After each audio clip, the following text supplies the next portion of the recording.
Hello friends, my name is Urusha Sheikh and today we are going to study chapter number 2 of Science 1, that is periodic classification of element. In the previous lecture we have completed the O'Brien, Stride and Newland octaves. So those who haven't watched that video, I would request them to watch that video first for their basic information. And without any further ado, let's get started with the video. So in this video we will be completing Mendeleev periodic table and merits and demerits of it. Okay. In the Mendeleev periodic table, we will be seeing that how Mendeleev arranged the element in the increasing order. So he was the scientist which also give priority to the atomic masses of the element. Okay. He also arranged according to the atomic masses. Okay. Atomic masses means this was the fundamental priority which was given by Mendeleev. So how did he arrange the elements? We will be seeing that how he has arranged according to the atomic masses. For example, lithium, beryllium, boron, carbon, nitrogen, oxygen, fluorine and sodium. Okay. Now let us write the atomic masses of the element. That means he has arranged according to the atomic masses. So let us see how the arrangement he has done. The atomic mass of lithium is 6.93, beryllium is 9.01, boron is 10.81, carbon is 12.01, nitrogen is 14.0, oxygen is 15.99, fluorine is 18.99 and sodium is 32.99. Okay. So Mendeleev concluded that what did he concluded? He concluded that the property of lithium was matching with the properties of sodium. Property means this property, chemical and physical property. Now let us see what do you mean by chemical and physical property. For example, the property of lithium hydride, that is LiH and Na2NaH. Okay.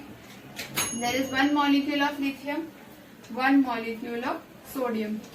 Okay, so the hydride property was hydride formula was matching.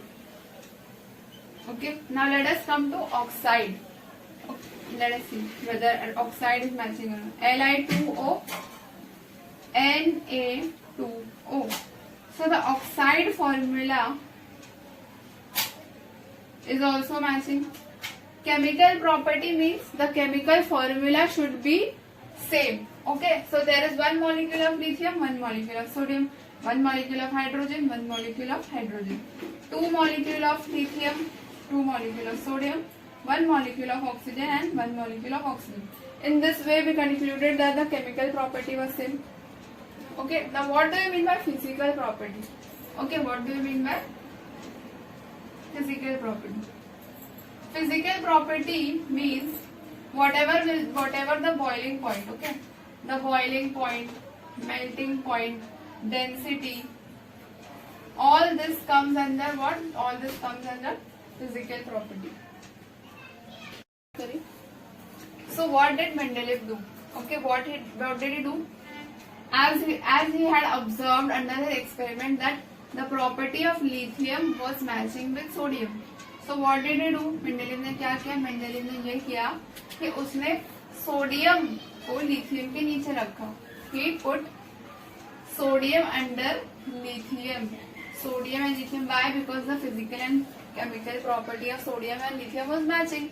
In the same way, the chemical and physical property of magnesium was matching with beryllium, aluminium was matching with boron, silicon was matching with carbon, phosphorus was matching with nitrogen, sulfur was matching with oxygen, chlorine का property was matching with fluorine.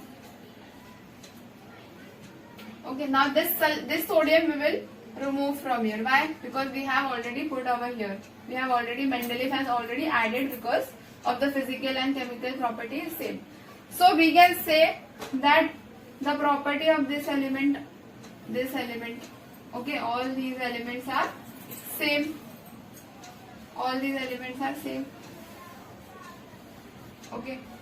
Now let us see whether the oxide and the hydride formula is matching. This we had already seen that the oxide and hydride formula was matching. Now let us see about beryllium and magnesium. So beryllium oxide formula BeO MgO, beryllium oxide and magnesium oxide. There is one molecule of beryllium, one molecule of oxygen, one molecule of magnesium, one molecule of oxygen. So we can say the oxide formula is same. Oxide formula is same. Now let us see about the hydride formula.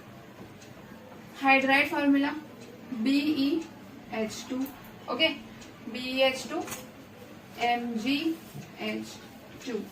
The hydride formula is same. Okay.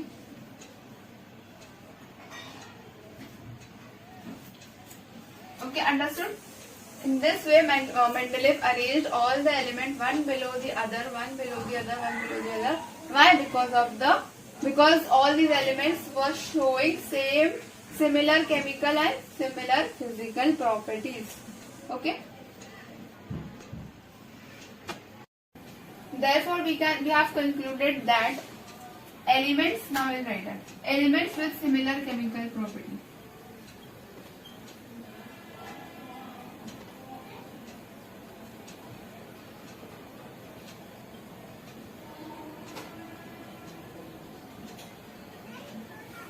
And similar chemical and physical property repeat after a definite interval of time. Okay. What do you mean by this? We can say, for example, here is one metal and here is one metal. Here one metal is coming and after a certain element one metal is again coming. So the physical and the chemical property of this element will match with the physical and chemical property of this element. Okay. यानी कि अगर यहाँ पर एक element है suppose यहाँ पर, तो यहाँ पर कुछ एलिमेंट्स होंगे और यहाँ पर के जो एलिमेंट वापस आएगा, ये एलिमेंट की प्रॉपर्टी और ये एलिमेंट जो आएगा यहाँ पर उसकी दोनों की प्रॉपर्टी मैच होगी. जो अभी ये डेफिनेशन लिखा है मैंने वो इसका मतलब यही होता है. Okay. Now let us see the actual Mendeleev periodic law. Okay. What was the actual Mendeleev periodic law?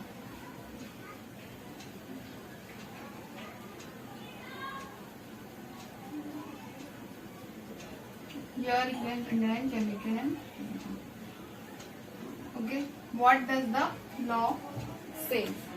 You can say property of every element. Property of elements are their periodic function.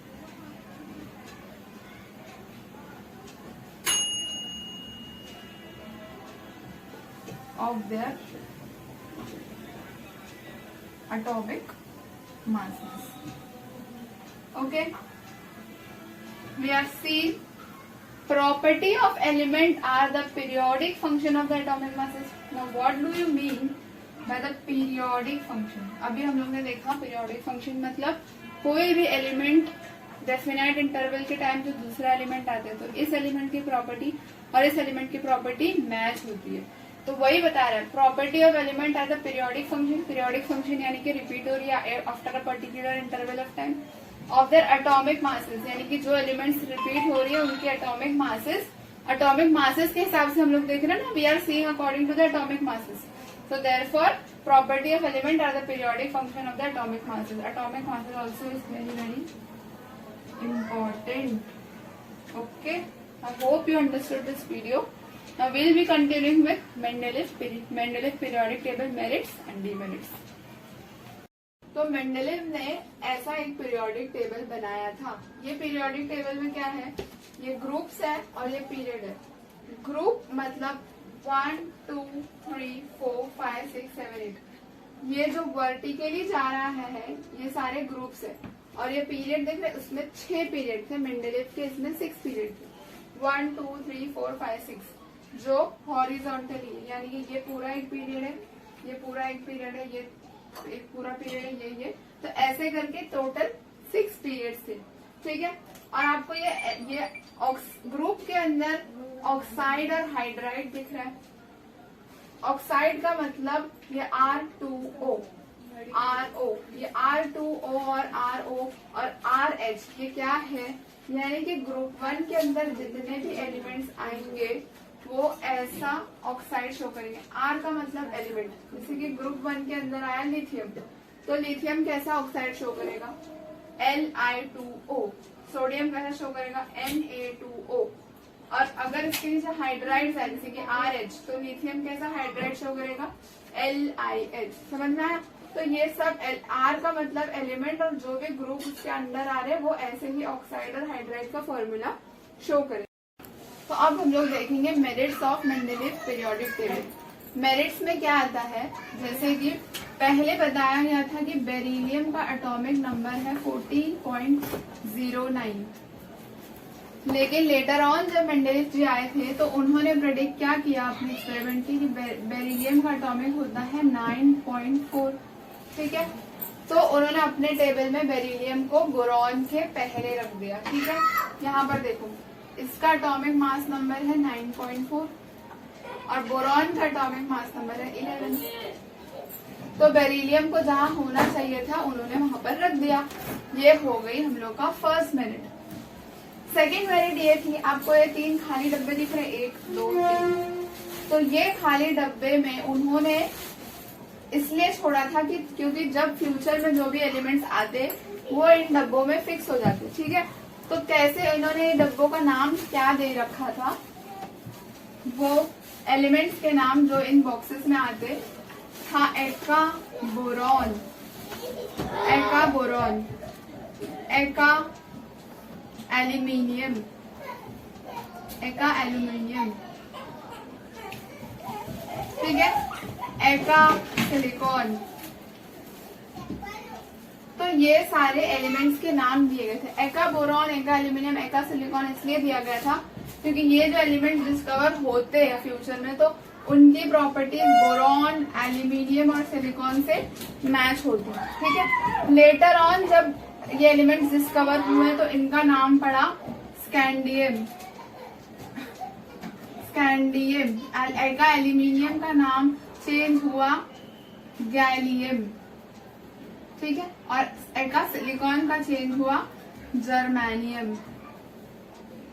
और इनकी atomic masses जो predict की गई थी वो थी 44, 68 और 72। ठीक है, 44, 68 एंड 72। तो लेटर ऑन जब ये सारे एलिमेंट डिस्कवर हुए तो मेंडेलीव जी की जो प्रिडिक्शन थी वो सही निकली और ये सारे एलिमेंट बिना किसी एलिमेंट को डिस्टर्ब किए यहाँ पर फिक्स हो गए। ठीक है, तो ये हम लोग का सेकेंड मेरिट हो गया। ठीक है, अब हम लोग का थर्ड मेरिट, यानी कि उनके मेरिट्स का मतलब एडवांटेज, क्या क्या अच्छी चीजें थी उनके बारे में।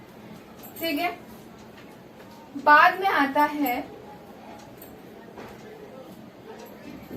थर्ड, क्या आता है थर्ड मेरिट में, क्या है, जीरो ग्रुप एलिमेंट।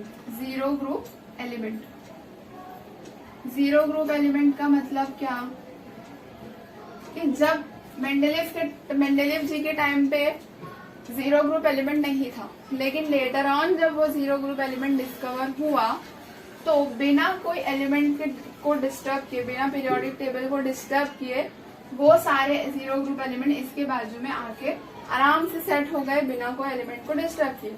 ठीक है, तो जीरो ग्रुप एलिमेंट जब डिस्कवर हुआ तो it got fitted without fitted in the table, in the periodic table without disturbing other elements.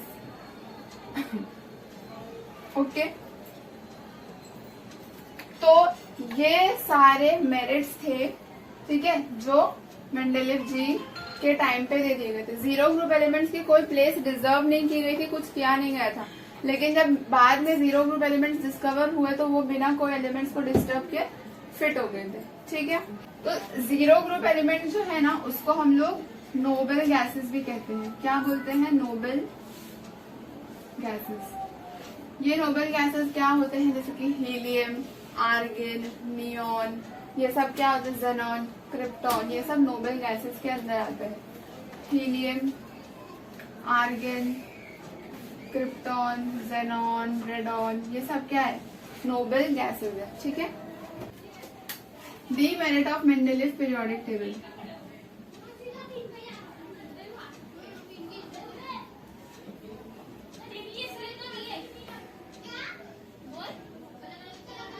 Mendeleev table. तो पहला हम लोग देखेंगे कि कोबाल्ट का जो एटॉमिक नंबर था वो क्या था? 58.9 और निकेल का जो एटॉमिक नंबर था वो था 58.7, ठीक है। तो मेंडेलीव कंफ्यूज हो गया था कि कौन सा एलिमेंट को पहला डाला जाए, पहले कोबाल्ट को डाले कि पहले निकेल को डाले, ठीक है। तो there was an ambiguity regarding the placement of the element, कि पहले कोबाल्ट डाले कि पहले निकेल डाले, ठीक है। But still cobalt was placed before nickel, okay. Therefore, there was an ambiguity regarding the sequence in the table. Second point था isotopes, कि आइसोटोप्स को प्रॉपर पोजीशन नहीं मिली। Isotopes there was an ambiguity regard isotopes were discovered long time after Mendeleev periodic table, so therefore there was no proper position for the isotopes. Isotopes होता क्या है? Same chemical property but different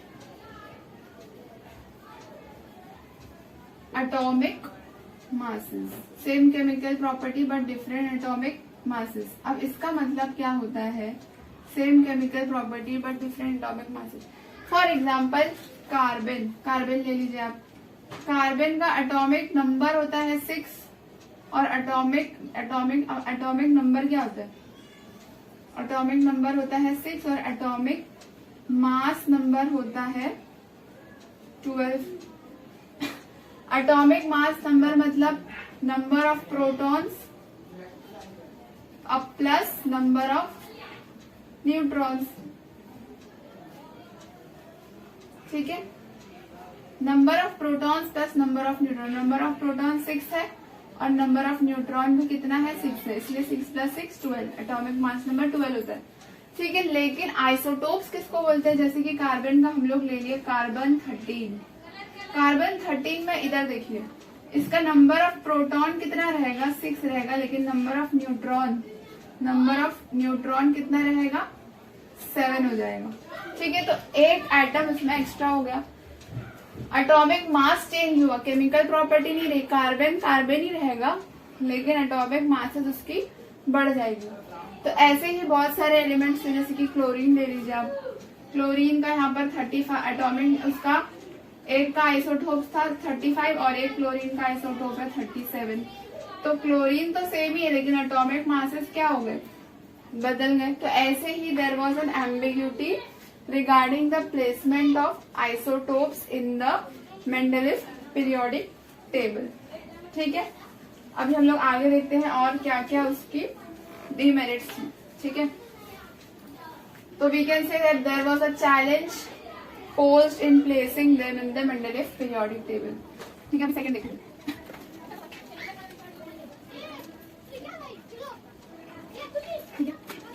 second ये था कि when an element are arranged in the increasing order of the atomic masses, the rise in the atomic masses does not appear to be uniform। ऐसे लिख सकते हैं हम लोग।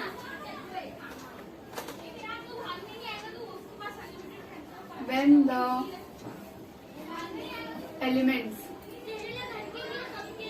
are arranged in the increasing order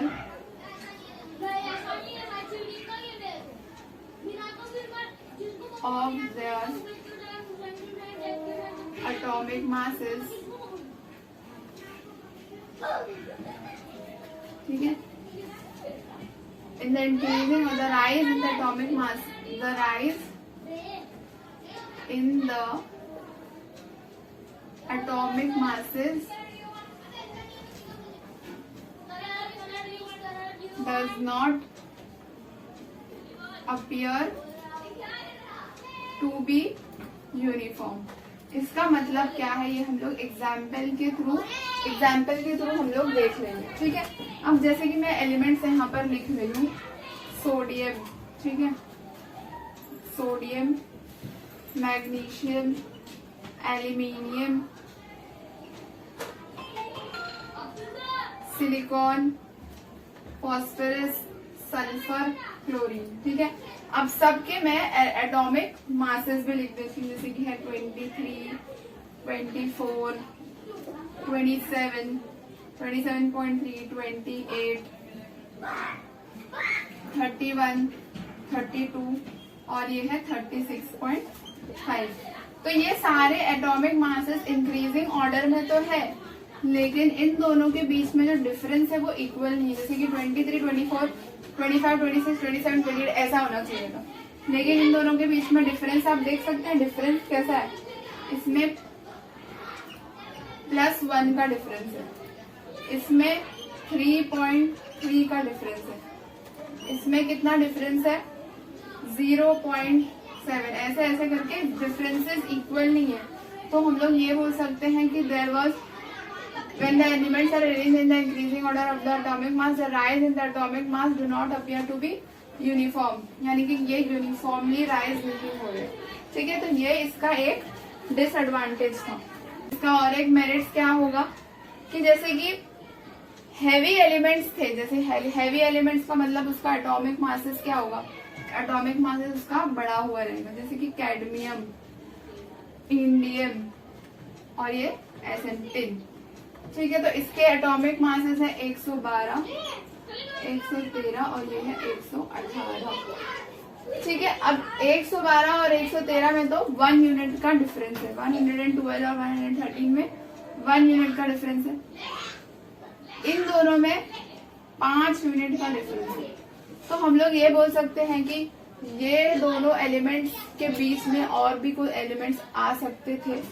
ठीक है, so therefore we can say that he did not predicted that how many elements can be discovered between these two elements. ठीक है, ये हो गया हम लोग का और एक मेरिट.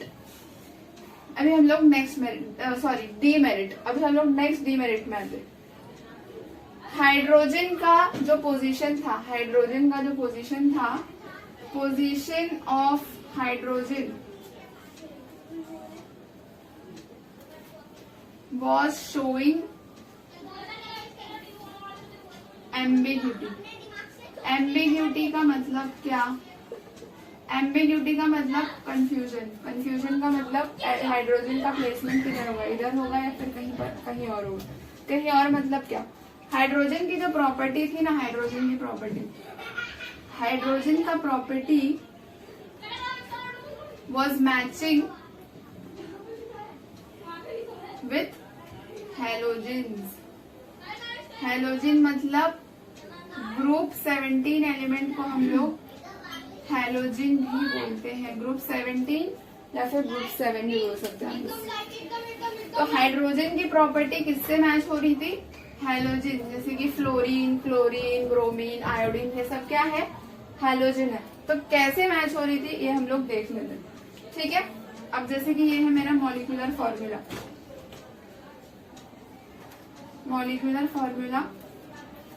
ये है मेरा मेटल का कंपाउंड और ये है मेरा नॉन मेटल कंपाउंड. ठीक है, molecular formula of hydrogen is H2 और हैलोजन भी क्या है, Cl2, यानी कि 2 हाइड्रोजन है तो 2 हैलोजन भी है। मेटल कंपाउंड, मेटल यानी कि NaH और NaCl, तो ये मैच हो रही है ना, एक Na है यहाँ पर भी, एक Na यहाँ पर भी है, एक हाइड्रोजन यहाँ पर भी है, एक हाइड्रोजन यहाँ पर भी है। नॉन मेटल में देखते हैं CH4 CCl4, 4 हाइड्रोजन यहाँ पर है और 4 क्लोरीन भी यहाँ पर है, एक कार्बन यहाँ पर है तो एक कार्बन यहाँ पर भी है। तो हम लोग ये बोल सकते हैं कि हाइड्रोजन और हाइलोजन की प्रॉपर्टी एकदम मैच हो रही थी। ठीक है, तो फॉर्मूला, केमिकल फॉर्मूला, ये सब क्या है, केमिकल फॉर्मूला है, केमिकल, ये सारे क्या है, केमिकल फॉर्मूलाज। ठीक है, लेकिन हाइलोजन को फिर भी ग्रुप 1 में प्लेस किया गया। अभी भी उसका एम्बिग्यूटी अभी भी मतलब कंफ्यूजन है कि ये वो हाइलोजन इधर आएगा ग्रुप 1 पे या ग्रुप 17 पे, लेकिन अपना जो मॉडर्न पीरियोडिक टेबल है जिसमें हम लोग आगे पढ़ेंगे वो ग्रुप 1 पे ही हाइड्रोजन रखा गया है। ठीक है, इतना समझ में आया। अब hydrogen, but hydrogen was also showing similar, लेकिन हाइड्रोजन वॉज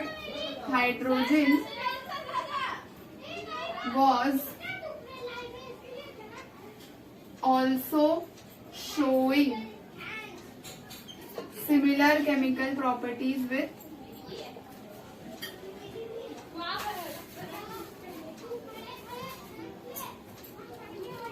ग्रुप 1 एलिमेंट। ठीक है, अभी हम लोग ने पढ़ा कि हाइड्रोजन की तो ग्रुप 1 एलिमेंट से भी उसकी प्रॉपर्टी मैच होती है। कैसे मैच होती है, ग्रुप 1 एलिमेंट में क्या होते हैं, सोडियम होता है, लिथियम होता है। ठीक है, तो हम लोग देख लेते हैं हाइड्रोजन की प्रॉपर्टी ग्रुप 1 एलिमेंट से भी मैच हो रही है। तो यहाँ पर हम लोग लिख लेते हैं कंपाउंड ऑफ हाइड्रोजन, और ये है compound of sodium. Sodium group 1 element है ना, तो इसलिए हम लोग उससे मैच कर रहे हैं। तो हाइड्रोजन की जो प्रॉपर्टी थी किससे भी मैच हो रही थी, हाइड्रोजन से भी मैच हो रही थी। तो HCl, H2O, H2S। ठीक है, यहाँ पर 2 हाइड्रोजन सारे हैं। ठीक है, कंपाउंड ऑफ Na का मतलब वो ग्रुप 1 में आता है ना, तो इसलिए हम लोग उसका कंपैरिजन कर रहे हैं। जैसे कि NaCl,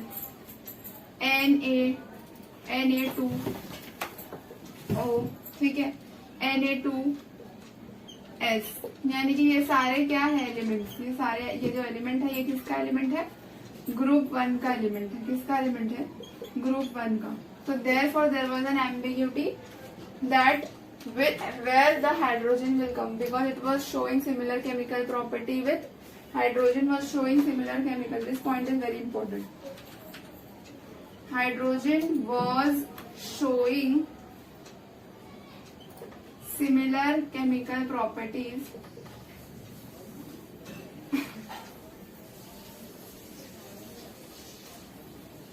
with group 1 and group 7 elements. Group 7 elements को हम लोग क्या बोलते हैं, हैलोजन भी बोलते हैं। ठीक है, तो देयर वाज एन एम्बिग्यूटी। ठीक है, ये था हम लोग का मेंडेलिव का डीमेरिट्स। ठीक है, आई होप आपको ये वीडियो समझ में आया होगा। हम लोग ने क्या क्या पढ़ा इस वीडियो में, Mendeleev periodic law, Mendeleev periodic table, Mendeleev का डीमेरिट्स, मेंडेलिव का मेरिट्स।